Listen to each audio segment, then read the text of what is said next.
special show. Since I've been doing the show for over a year, I have always wanted to do what we are about to do this evening. We are called, the studio where I broadcast from is called Skidrow Studios. And the reason it is called Skidrow Studios is because we are just off LA's famous downtown Skid Row. Maybe the capital of the United States when it comes to the homeless. And I have said to Jeremy, I said, you know what I want to do? I want to take someone off the street, someone I do not know, someone who I've never met, and I want to bring them into the studio right off the street, and I want to hear what's going on out there and what that person's story is all about. And tonight, we're doing that. We went out on the street, Jeremy and I, and it was really on a whim. We weren't even planning to do a show tonight, but Jeremy had the studio available, and we ran into a gentleman who was sitting across from me, and I'm going to introduce you to him right now, Keith Kelly Jennings II. Hello, sir. Hello. Welcome. Thank you. I am thrilled to have you. I'm thrilled to be here. Now, let me describe you to those who don't have video access. You've got a beard. That's very, what we say, stereotypical of someone on the street, I must say. You play the role like perfect. I mean, the beard. How long has it been since you shaved? Would you say? About 9 months. And is that because it's just expensive? You okay? Yeah. Okay. Is it because it's just hard to get a razor or? No. Actually, it's because I live outside and I like to be warm. Okay. Now, I would have never even thought of that. Okay. So it's really for taking care of yourself. Yes, sir. Okay. Now, this is going to sound maybe a little crazy, but this is called It's a Fair Question. Being that you're outside a lot, does your beard catch bugs or anything that you wouldn't want in it? Not as long as I bathe regularly. Okay, so you keep it clean because of that. I mean, anyone outside would have to deal with that. Yes. Are there any other things you do body-wise to protect yourself, like a beard that I would never even think or anyone listening would think one living on the street may have to do? I always carry a complete first aid kit. And what's involved in a complete, what is in that? Antibiotics, aspirins, Motrin, bandages, sutures. Do you give yourself stitches? Have you had to? Not yet. Not yet. Where did you get, being homeless, where did you get those things? How were you able to acquire them? I asked for them.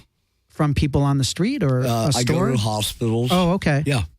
Okay, great. Well, just to confirm what I just said, you and I have not met before. Is that correct? Not until about 5-10 minutes ago. Right. And we met just on what street was that? Grand or 7th? 7th. 7th. And yes. Where were you? You came up to us, and I was also with my brother Michael, who's in town from Chicago. And so as Jeremy, Michael, and I were walking down the street, and you asked me money for a beer. True. And then you walked by, and I said, Jeremy, this gentleman might be someone we could talk to, because there was just an energy that was interesting to me. Now, why were you asking me for money for a beer at this time at night? Have you had dinner? Not yet. So why a beer? Do you have a drinking issue? Yes. You do? Okay. Yes. Would you say you're an alcoholic? Yes. Now, do you believe that you're an alcoholic because you're homeless? In other words, being on the street and the hardness of it and the only way to cope was to drink? Or do you believe that perhaps your alcoholism led to you being homeless? Or both? It's genetic. It's genetic. Okay. I believe. How long have you had an issue with drinking? I started drinking when I was 28, so that would be 32 years. So 28 and 32. It's 60. You're 60 years old? Yes. Okay. And have you ever been to an AA meeting? Yes. Okay. Have you had some sobriety in your life? Yes. So what's going on now that you've fallen off the wagon? This is basically my last hurrah. And what do you mean by that? I'm getting ready to apply for a small business loan and a Pell Grant. Okay. To go back to college. And in 3 years, I will pass the bar in the state of California on my first try. Okay. Now, with all due respect, it sounds a little crazy, right? I mean, I met you on the street. I am a little crazy. You asked me money for a beer, and you're telling me in 3 years you're going to be a law school graduate? Is that what you're saying? I'm going to be a lawyer. You're going to be a lawyer. Yes. Okay. There's a difference. There is a difference. You're correct. Yeah. Have you been to undergraduate school? Yes. Where did you attend? Cuyamaca College in San Diego County. Okay. And how long have you been, would you say, homeless? And what do you describe? 8.5 years. 8.5 years. What does homeless mean to you? How do you describe? Are you literally living anywhere you can sleep on a sidewalk? Yes. And how come it's been so long, 8.5 years? It seems like a long time. My mother died a little over 12 years ago. And I didn't know how it was going to affect me. But I just went crazy from losing her. Because I took care of her for 14 years. What happened? She had COPD, and she passed away. It's a breathing issue, right? Yes. From smoking cigarettes. Okay. Now, before the show, you lit up. That doesn't stop you? Or, I mean, it didn't, obviously. Are you thinking you need to stop yourself? If I don't stop, I'm going to die way before I'm supposed to. Mm-hmm. So let's go back 12 years ago. Your mother passes away. And were you in a relationship? Did you have a wife or a man? Whatever you date. Were you in a relationship, a love? I had a girlfriend. And were you living with your mom and taking care of her? Oh, yes. And when you say you went crazy, what does that mean? What does that look like? It wasn't pretty. I got involved with the wrong people. Drugs, alcohol, gambling, self-destructive. That's the best way I could describe it. I was trying to self-destruct. What drugs? Methamphetamine, marijuana, mushrooms, LSD, mescaline, peyote. What's mescaline? I can't remember. It's derived from a cactus in Mexico. Okay. Yeah. Ever shooting up? No. Oh, no. I'm deathly afraid of needles. Okay. Well, a lot of people are, and they end up shooting up. Yes. A lot of my friends from high school are no longer with us. So when you say you got involved with the wrong people, let's be more specific. What was going on? They were stealing from me. What were they stealing? Money. Because from your inheritance? Yes. So did you have a job and a career? Did I? Yeah. Yes. What was that? Paralegal. Okay. You hesitated. Is it because you just had a brain fart? You kind of forgot for a second? Okay. Yeah. All right. So you've had an interest in the law forever. Yes. It sounds like. Yes, at least I have. Back then. So when you had this breakdown 12 years ago, were you getting help through therapy or any other? No. How come? I guess it was my father's influence. Is your father alive? No. No, he died before my mother. I was taking care of both of them. Oh, okay. And what's the what was your father's influence? How did that affect your lack of wanting to get? A grown man stands on his own 2 feet. That's what he told you? That's what he showed me. So what does that mean? You don't get help? Not if you don't really need it. You don't get welfare. You don't get general relief. You don't get food stamps. You go out and you try to work. But I was so blown away by my mother's death that all went out the window.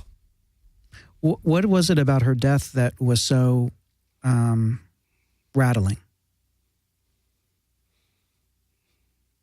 Because people lose parents, and I know it's hard.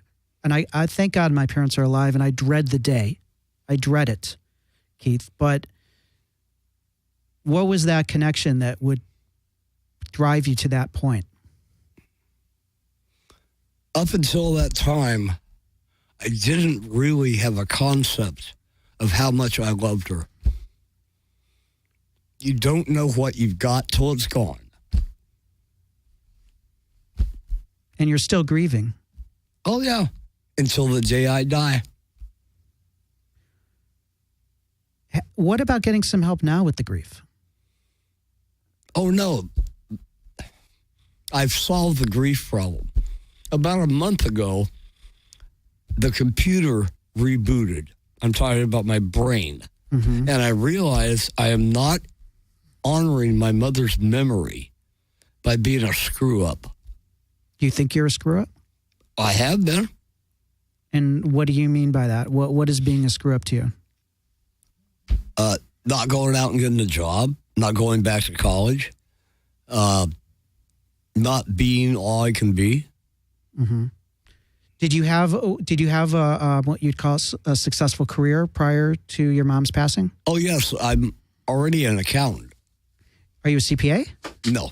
No, I'm a certified accountant, but not a certified public accountant. Okay. So, like, when was the last time you had a paying job? 8 years ago. And you do take food stamps now? Yes. Some kind of help? Yes. How much do you get a week for that? How about, let's go with a month, Okay. $189. And is that enough to feed you? Yes. Now, I want to go back to something we talked about just a few minutes ago. Okay. And first of all, I want to thank you again. It's very brave to come on here. We just met. Brave? I think it is. This isn't brave. Well, I think it is. And I appreciate it. Okay. And I think You're welcome. I believe there's a lot of misunderstanding.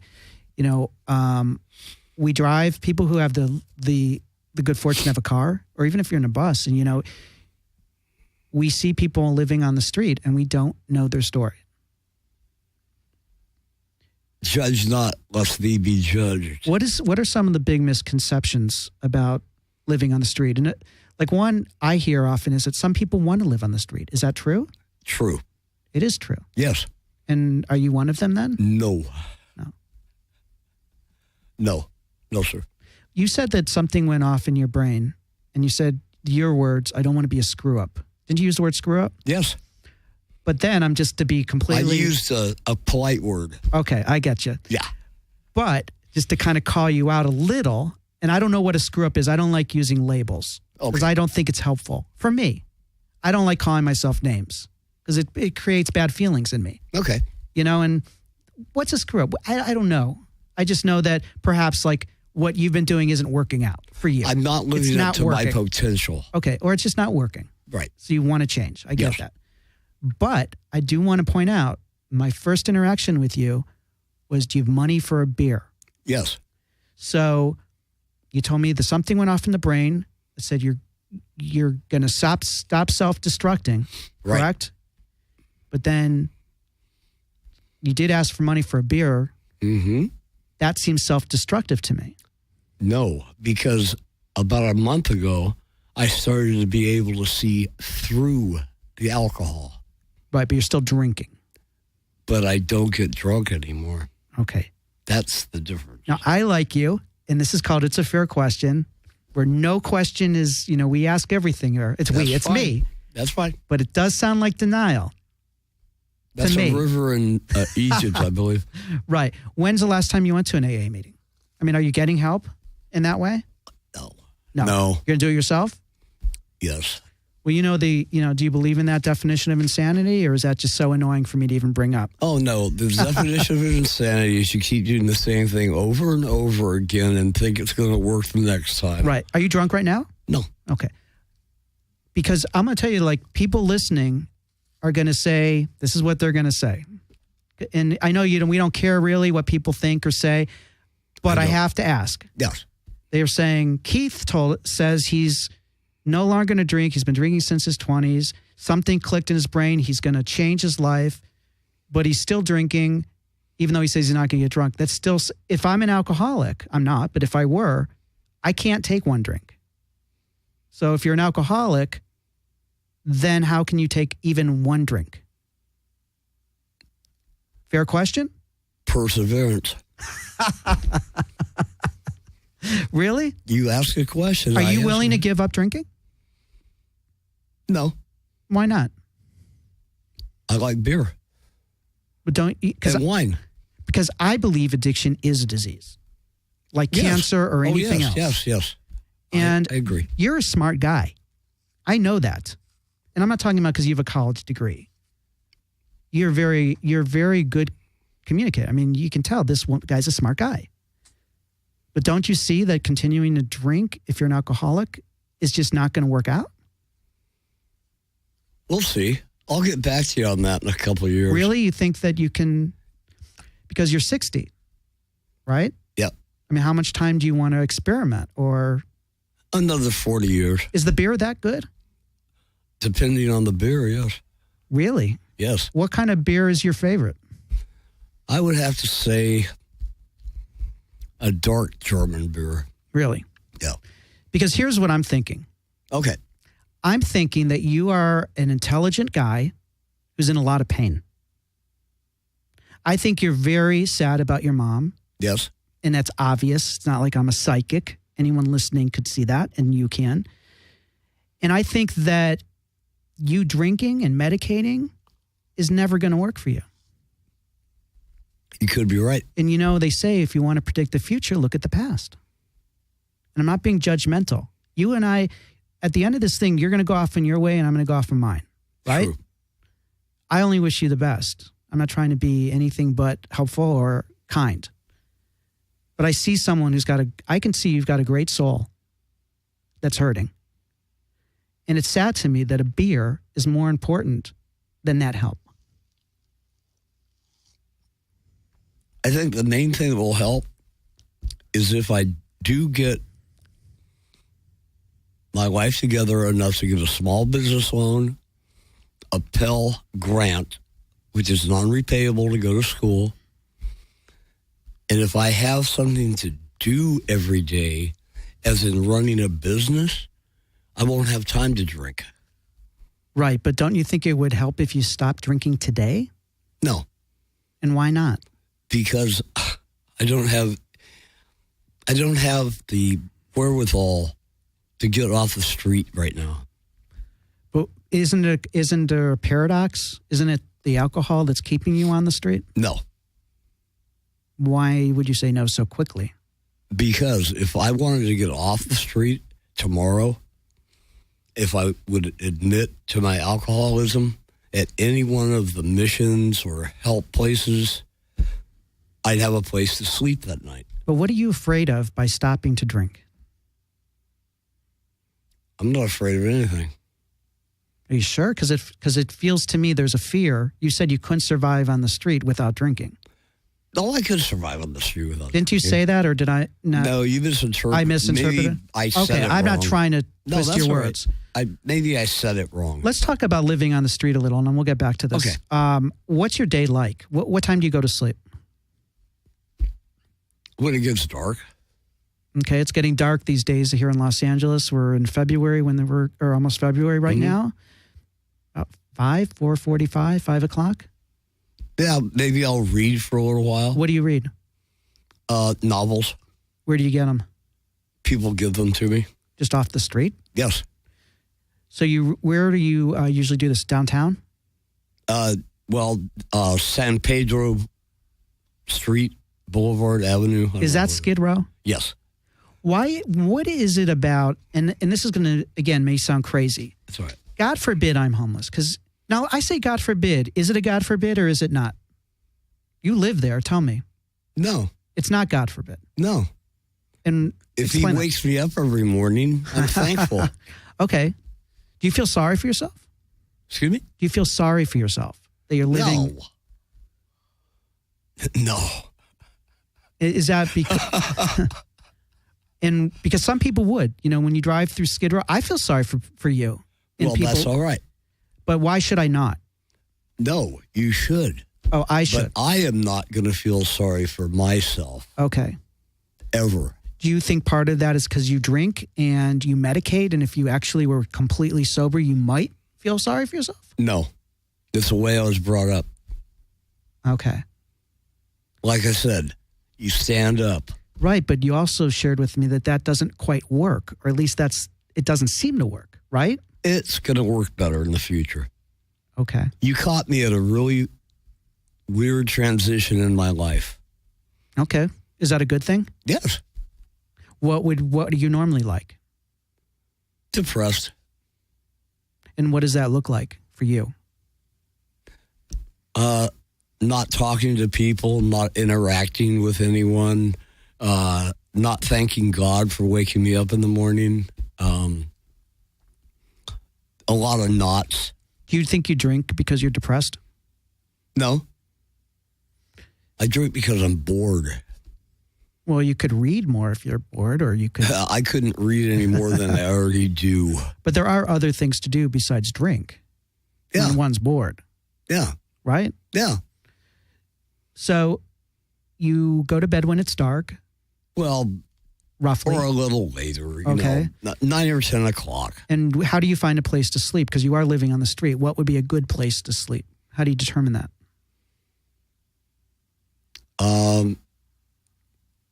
Where there is sufficient light and sufficient police presence to basically kind of guard against untoward things happening. Have you seen people get attacked? Homeless yes. people? Have you been attacked? Yes. How many times? Once. What happened? I was in San Diego, downtown, living at a place called St. Vincent de Paul, a homeless shelter. And yes, I was intoxicated. And I was walking down the street, and somebody called me over across the street. I thought I recognized him. It wasn't the person I thought it was. He hit me so hard with his left hook, broke my jaw in 2 places.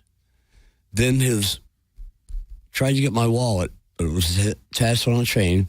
I got up, walked away. Then one of the gang members, a young woman, comes up and blindsides me and hits me again and knocks me down. And I hear, grab his wallet. I get up, walk away, call the police, call the ambulance. And that was the one time. And that was enough, I'm sure. I got real careful after that. Let's put it that way. It changed the way you chose where you and how you react, yes. and interact with people. Yes. So, so you're living on is usually like in front of a store? It's in front of the Weingart Cafe. The Weingart is a homeless shelter. That's where that's where that happened, or is this where you stay now? This is where you stay now. I stay now in front of the Weingart. Okay, and is there any kind of feeling of proprietorship, like this is my spot? Yes. And will people living on the street fight over spots? Yes. And how do they know that's your spot? I'm there every day. And if someone is sitting in that spot, do you tell them to move? No. You just move on? No, I talk to them. Okay, but do they respect that as your home? Yes. And do you consider that your home? Yes. How do you deal with like rats, things like that? Rats don't mess with people. So you're not worried about that? No. So you're sleeping, what do you do if you need to go to the bathroom? Do you just find a place to do it publicly that's not seen? No. The Midnight Mission, their bathrooms are open almost 24 hours a day. There's a place called Lamplight right down the street from where I sleep that's open all day. That's where I take a shower. You shower every day? Yes. Well, every day except Sunday and Monday, because they don't provide showers on Sundays and Mondays. Where do you get your clothes? Donations. You're wearing a Rolling Stones hat. Yes. You're wearing a Sierra Star golf. You look like you just walked out of the country club in that jacket. Yes. What did the clothes mean to you? Did you have? I mean, even though they're they're donated, I still would. You look like you have a style of some sort. Am I correct? You're correct. And how would you describe it? California casual. Yeah, it's true. Okay, now this is a question I was going to ask you earlier, okay, Keith? I was going to say when I said God forbid, and I got sidetracked. If God forbid, and you said it doesn't have to be a God forbid, but let's say for me it still is, okay? Okay. If I'm going to be a homeless guy, I'm going to Santa Monica. I'm going to the beach. Like, what the hell are you doing in Skid Row? Like, I mean, come on. Don't you want an ocean view? You're in California, dude. Food. Oh, there are a lot of good restaurants in Santa Monica. They'll give you leftovers. Free food. They give free food out on 3rd Street Promenade all the time. I see people lined up. Isn't that in Isn't that true? I've never been to Santa Monica. Well, I'm inviting you. Okay. I don't live there, but I did live there. And I always thought, like I said, if I'm going to be homeless, I'm living by the beach. Not during the winter. I don't know. I noticed you have a cough. Yes. When's the last time you've been to a doctor? About 4 months ago. Are you okay? I have COPD. You have it too. Okay. I know what it is. Okay. It's not contagious. I'm not worried about that. I'm more worried about you because your mom had it. And I saw you smoking. And my dad had it. And you smoked. Yes, I do. So let's be honest here. You're not the picture of perfect health, Keith. No, I'm not. Drinking, smoking. Yeah. And you attribute it mostly to street life then? That's what you said. No. You're saying you could stop whenever you want. No. So then what are you saying? I'm saying I don't attribute it to being on the street because I drank and smoked before I became homeless. And I know I'm not supposed to smoke. And I know I shouldn't drink alcohol. I am genetically predisposed to alcoholism and chronic obstructive pulmonary disease. Well, there is in addiction, as I'm sure you know, how many meetings do you think you've been to for AA, for your drinking, over the course of your lifetime? I'll just throw this out, between 150 and 200. Okay. And that's over a course of 40 years, maybe? Oh, I'd say it's closer to over a course of about 20 years. See, here's the deal. They say when it comes to addiction, you cannot give someone their bottom. That's true. You've heard that, Yes. right? Yes. And usually, almost always, in order to get over an addiction, or at least to get sober, let's put it that way, one must hit a bottom. Yes. And there's also another saying that goes that you hit your bottom when you stop digging. Have you heard that one too? No. Yeah. So I'm looking at you, having just met you, and you've been so honest, and that is amazing, and that's helpful. Because there's another saying that we're as sick as our secrets, and there's nothing to be ashamed of, anything you've shared here. But I see a guy who's, I'm thinking, and compassionately, not in judgment, what's going to be bottom? When is he going to want to commit to sobriety? When is enough? When is he lost enough? Well, I guess I've already hit the bottom. I'm on the rebound, but that doesn't mean I'm going to stop drinking. I'm just not going to get drunk and irresponsible and lose everything again. But here's, and I'm not trying to be difficult. That's okay. You've told me you have a genetic disposition. Yes. People who have a genetic disposition to alcohol can't drink at all. Shouldn't. You know what I'm saying? Yes. Okay. What's it like out there? So just to figure out the rest of your day. So you go to sleep. What time do you wake up? Can you sleep through the night? 4:30, 5 o'clock in the morning. Okay, and then what happens? I read a book, smoke a cigarette, wait for people to bring me food, which they do. And people, every day. Do you mean you have regular people like Yes. Workers, people in suits? No. And No. Homeless people. homeless people bring you Yes. because they're your friends? No, they don't even know me. It's because I'm such a nice guy. Are you? Yes. Do you have a nickname on the street? MacGyver. Really? Yes. And why MacGyver? Because you can build anything out of anything? Yes. Seriously? Yes. Explain to me, I see people sometimes living in tents, Yes. and then I see other people living in cardboard boxes. Right. What's the difference, and why would one prefer one over the other? A tent is very comfortable. It's a liability when it comes to the police force. A cardboard box is a cardboard box. It's not a structure. It is against the law to erect a structure on public property without a permit.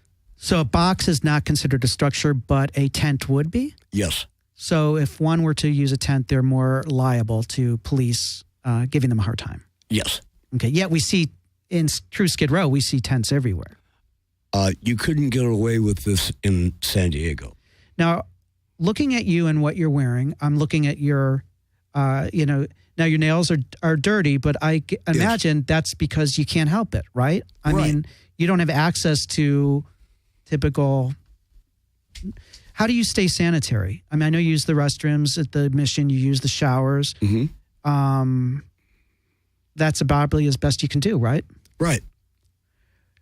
I noticed you're wearing a leather. It looks like half a glove on your right hand. What is that? Oh, I have arthritis in my thumb. So I put anti-arthritis cream on my thumb joint, and then I put this over it to hold it in. I noticed you have some, you had stuff in your pockets. Can you show me what you got, what you carry around with you on the street? Sure. Okay. What, this is the most important thing I carry around. What is that? And it's toilet paper. And why is that the most important thing? You never know. Have you had to use gun number 2 in the street? Oh, yes. In an alley? Yeah. And how do you make sure no one's seeing you do that? Be really sneaky.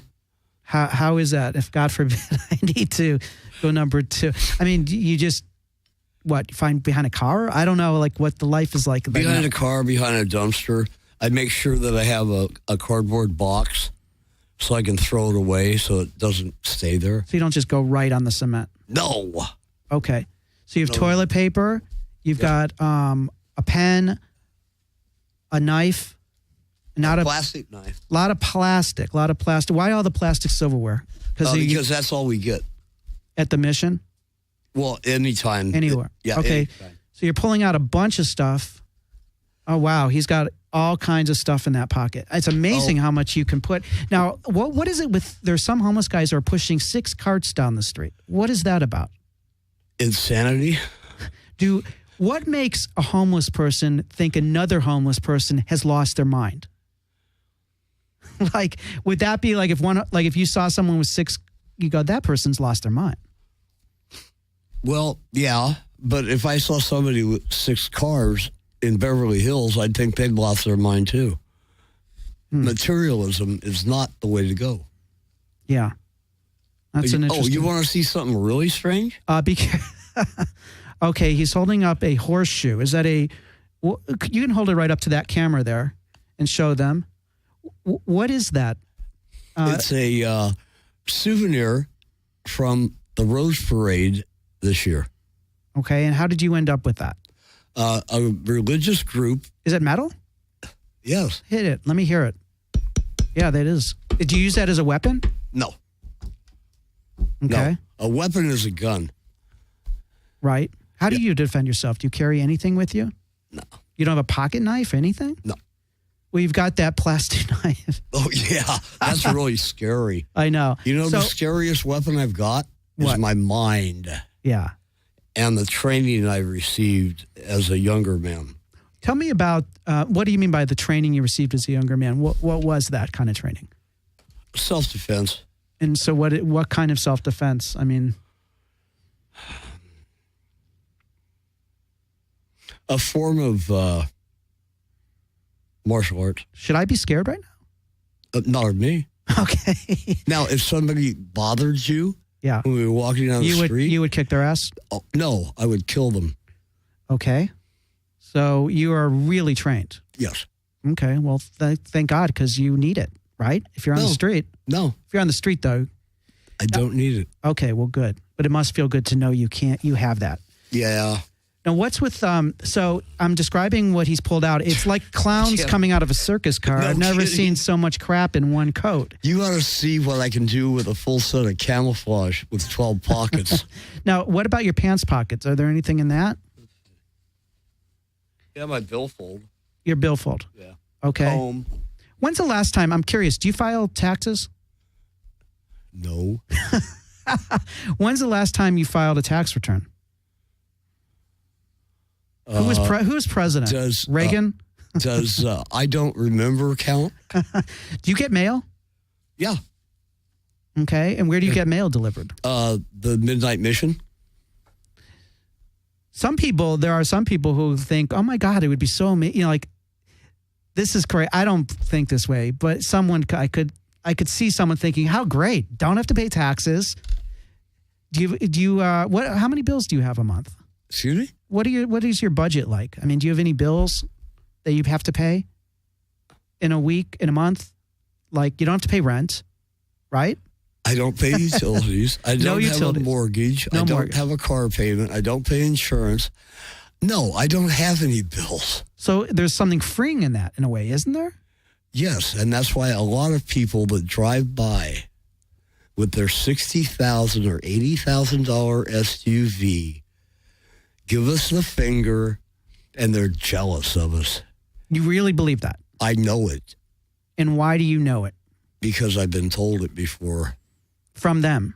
From one honest man, yes. And he said, I'm jealous of you because... Yes.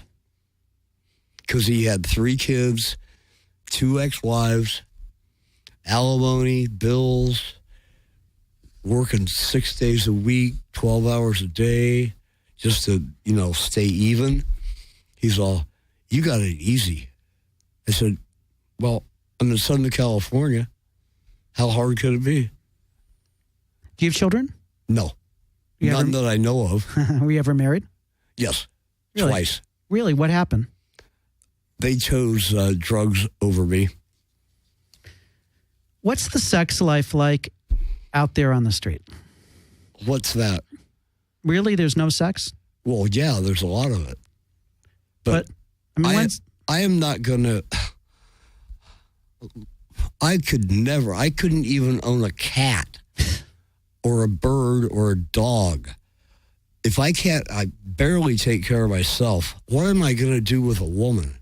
Well, having a relationship with a woman is different than having sex. I mean, I have women friends. So you're still having sex. You're just not in a relationship? No, I'm not having sex. You're not? No. Is that because you feel like it just, there's no place to do it because you wouldn't do it in public, or what's the reason? No, that's not it. If I have a sexual relationship with a woman, I have a much deeper relationship than that. So it's your own boundary. You won't just sleep with a woman. Correct. There needs to be a connection. Correct. Okay. And they have to have a brain. Mm-hmm. Okay? And there's a lot of cute chicks on Skidrow, but I can't afford their medication. Are you on medication? Do you take anything? No. Do you think that it would be helpful? No. Well, what's going on over there? Are you tying your shoes? No, I'm picking stuff up off the floor. More stuff out of my pocket. It might be time to do a little spring cleaning on your coat. You know what? It needs time to do a lot of things. What's in the bag, too? You've got a bag there. This is very important. Water? Folks, anybody listening to this that wants to help out the homeless, buy cases of water and come down and pass it out. It doesn't have to be food. It doesn't have to be money. It doesn't have to be cigarettes. But water is the most important thing on the street. Good water, not tap water.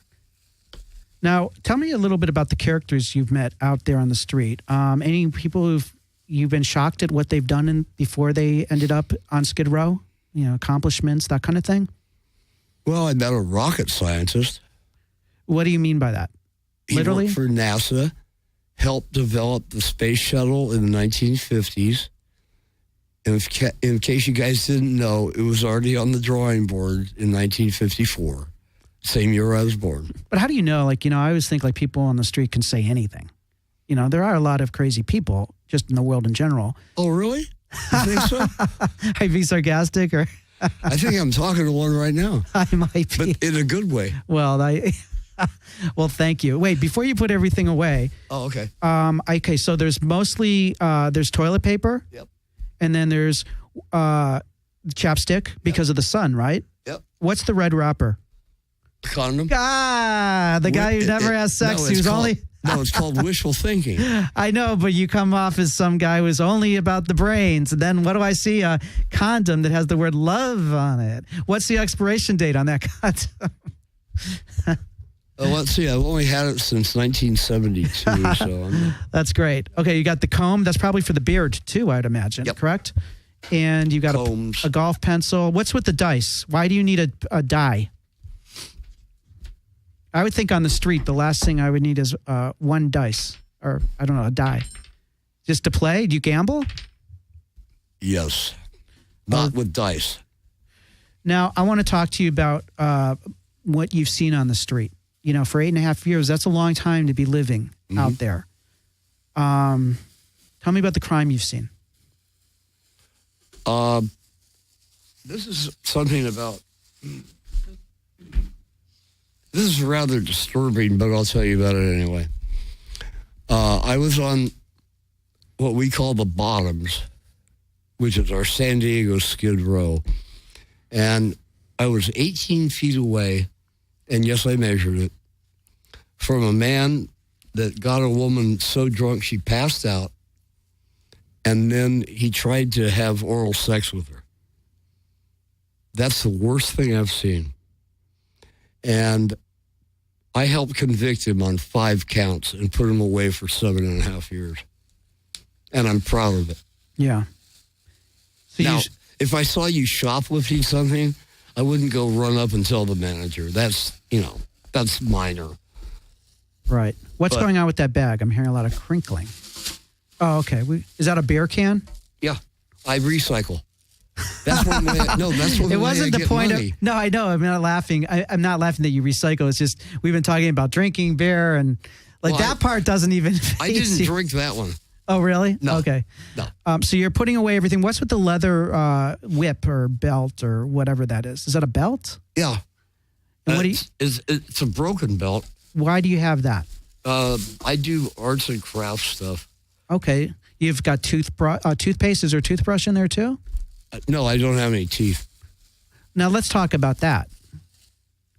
When did you lose all your teeth? Oh,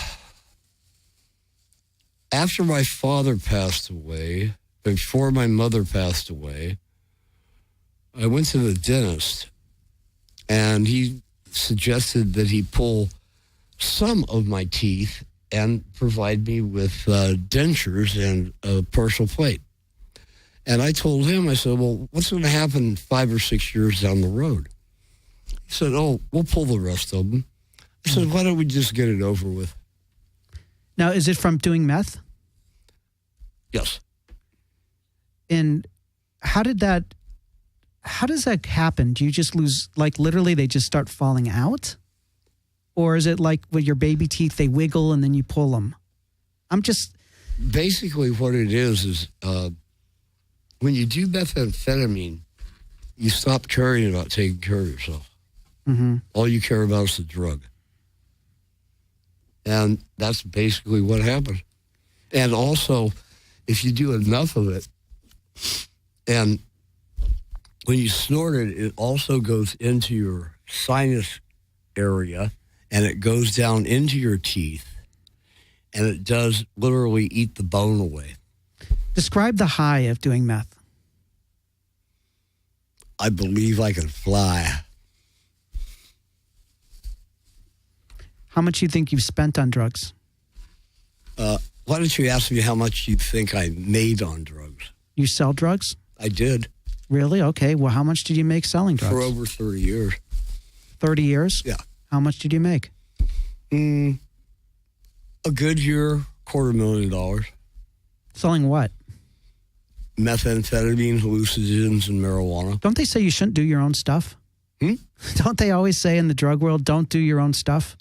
Oh, no. My credo, my thing that I lived by, if I didn't do it, I wouldn't sell it. Okay. I never sold heroin. I never sold cocaine.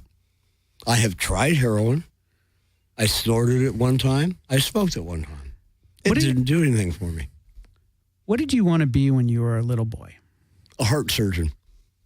Heart surgeon? Yeah. And what happened? Why didn't you become a heart surgeon? When I hit puberty, I couldn't stand the sight of blood. So I knew that wasn't going to work out. Keith, I look at you, I've got 10-year-old Keith in the room.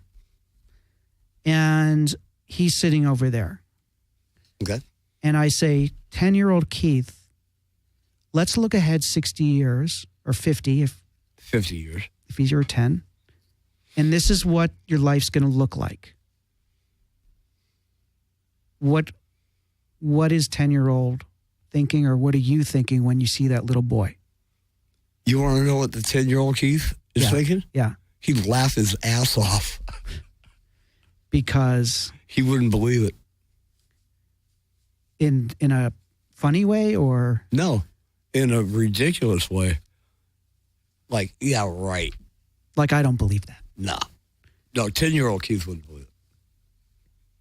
What about 60-year-old Keith? Can you believe it? I live it. Doesn't mean you have to believe it. Oh, I believe that this is really happening. I don't think this is a dream. Or maybe the dream's a reality and the reality is really a dream. I don't know. Like when you've lost all your teeth, are you sad about that? No. You're not? No. Did you even realize that I had no teeth? Do I articulate my words well?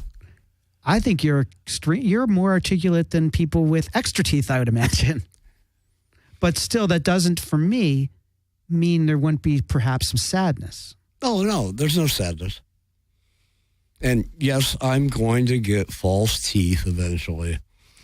Because if I'm going to be a host in my own restaurant, I have to be able to smile prettily. But I thought you said you wanted to be a lawyer. Oh, that too. So you want to own a restaurant and be a lawyer? Yes. Okay, and what's your plan for the restaurant? Application for a small business loan. Okay. And I have a partner lined up. Who is that? That would be Larry, who also lives downtown. Okay. But he lives in a program. What does that mean? He lives in the Weingart. It's a quote-unquote nonprofit residential facility for different people, veterans, drug abusers, people that need hazard management. In other words, they had some self-destructive things that they shouldn't do, but if you don't overdo it, they let you slide. And it's all different floors. Keith, I want to ask you something. Sure. Is the world a good place? Do you think people are good in general? Yes. If we published all the good news every day, we wouldn't have any trees left. If we published all the good what? Deeds? Good news. The good deeds. The good dudes? Good feelings. Good feelings. Yeah. Good news. Okay. Yeah. And tell me about that, because here's where I'm coming from, okay? Mm-hmm. And help me if I'm wrong, or if you see it differently. How about that? Okay. I get sad. I'm sad right now as I talk to you. Like, I could actually cry. Oh, don't be. But I am. I just can't help it. Okay. You know, I feel sad because I feel you've been neglected. I feel that society's not taking care of you. I feel that as a human being, you have certain dignities that you need more help that you're getting. That makes me sad. I'm sorry. Does it make you sad? No. Okay. I've learned to live with the way people treat each other a long time ago. Or, as I like to say, it's not in the Bible, but I cursed God because I had no shoes. And then I met a man that had no feet. Do you know how much better off I am than 3/4 of the world's population? Well, you are 100% right. I agree on that. But here's the one thing that I'm not sure about. Okay. You said, I'm trying to remember what it was. It was like, it lost me. The idea that you said that you a while ago have come to terms with with the world, how to live accept the world as it is. Yes. But over it. the course of this hour, though, you've shared with me a lifelong addiction since your 20s, drinking.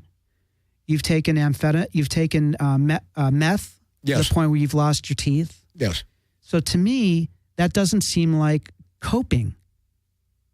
That seems like a medicating to the world. But am I wrong?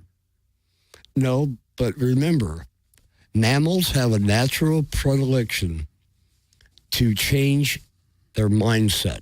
Okay. Even deers and bears leave certain patches of berries alone until the end of the season when they produce alcohol. Then they go have a party. So you're It's saying, true. so drinking is just in all animals? Yeah, mammals. Mammals. Okay. Where do we see you 10 years from now? I'm walking down the same street. You won't Am I see seeing me. you there? You won't see me. Now, is it because you're going to be dead? No. Is it Come to Seattle. Come to my restaurant.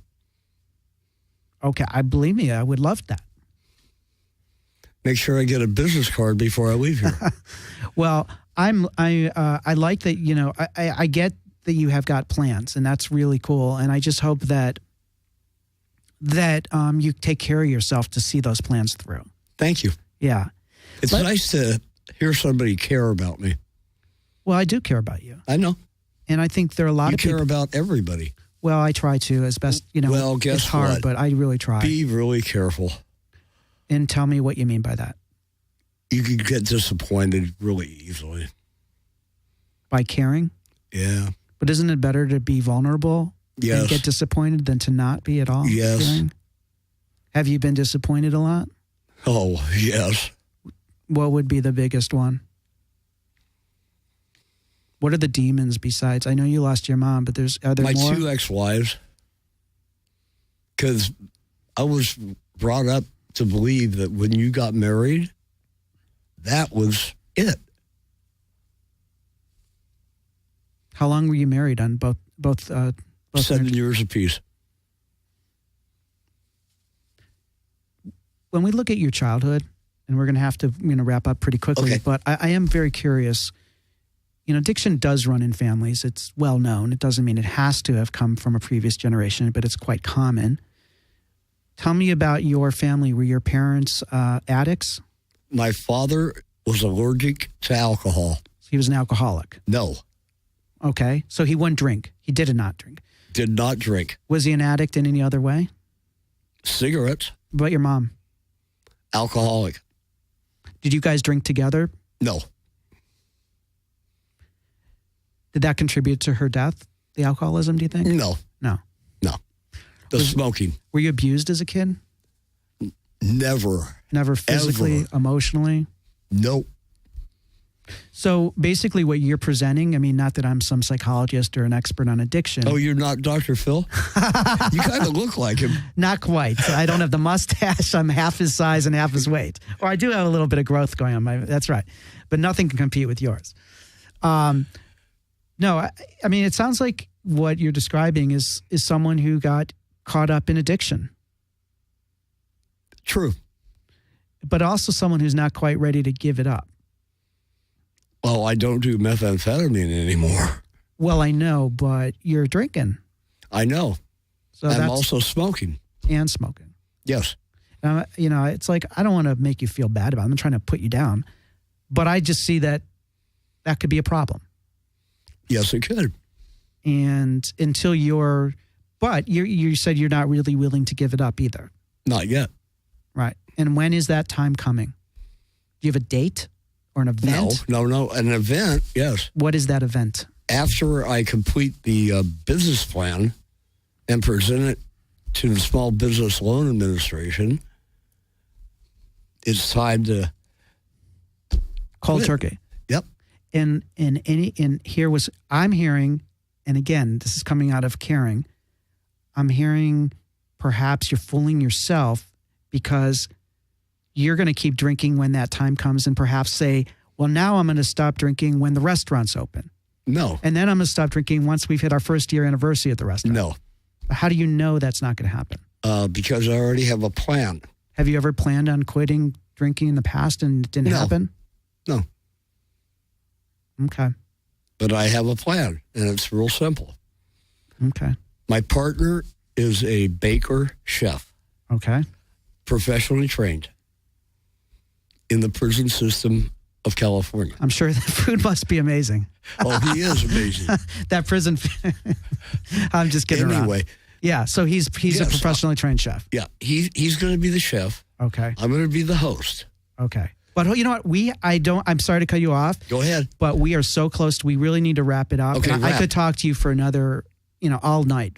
But what would be something you would like people to be very clear about when it comes to the homeless and what it's like there? What is the biggest misconception? And clear it up for me real quickly. All I would ask is that people do not look down on the homeless, because there, but for the grace of God, go you. Okay.